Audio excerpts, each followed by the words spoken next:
that NAFTA is much more than just a trade agreement. It's a culture.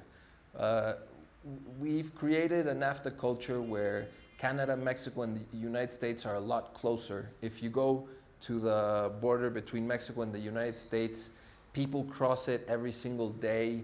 There's trade constantly. It's a very vibrant activity. It's really something that we've created, and it's also a way of life. And that's very important because NAFTA cannot be taken away from all the citizens just because the treaty might not continue to be implemented. We'll have to find a way for Mexico, Canada, and the United States to work together and continue being neighbors and partners. I'm Sebastian De Lara, and I'd like to invite all of you to join me at my conference on the opportunities of NAFTA 2.0 at the Fastener Fair Mexico in Guadalajara, Jalisco.